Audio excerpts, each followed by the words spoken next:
અંકલેશ્વર નગર સેવા સદન દ્વારા વોર્ડ નંબર 2 માં આવેલ ગજાનંદ સોસાયટીમાં વરસાદી પાણીના નિકાલ માટેની પાઇપલાઇનના કાર્યનું ખાતમુહૂર્ત કરવામાં આવ્યું।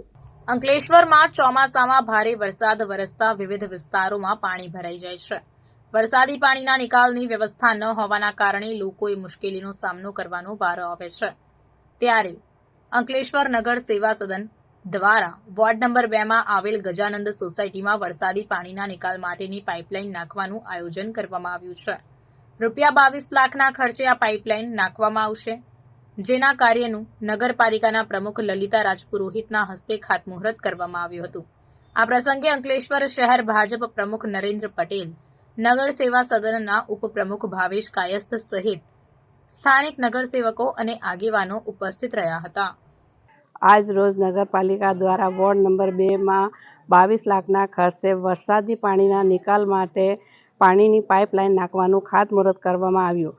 આ ખાતમુહૂર્તમાં શહેર પ્રમુખ શ્રી નરેન્દ્રભાઈ પટેલ, ઉપપ્રમુખ ભાવેશભાઈ કાયસ, પૂર્વ પ્રમુખ વિનયભાઈ, વોર્ડના સભ્ય શ્રી શિલ્પાબેન સુરતી અને વોર્ડના નાગરિકો હાજર રહ્યા હતા।